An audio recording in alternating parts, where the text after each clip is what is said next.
पालघर जिल्ह्यात गेले काही दिवस जो पाऊस आहे तो सातत्याने सुरू आहे। आजही पावसाचा जोर आहे तो कायम आहे। मध्यरात्रीपासून पुन्हा पावसाने हजेरी लावलेली आहे।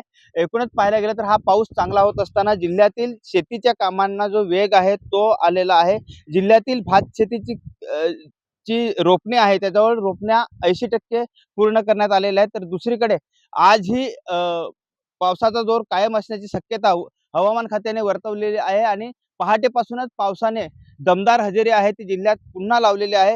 आज पालघर जिल्ह्याला रेड अलर्ट हवामान खात्याने घोषित केल्यामुळे जिल्हा प्रशासनाकडून शाळा, महाविद्यालये आणि अंगणवाड्यांना सुट्टी जाहीर करण्यात आलेली आहे। एकूणच पाहायला गेलं तर पालघर जिल्ह्यातील जो पूर्वेचा भाग आहे ह्या भागामध्ये कालपासूनच जो जोरदार पाऊस आहे तो सुरू होता।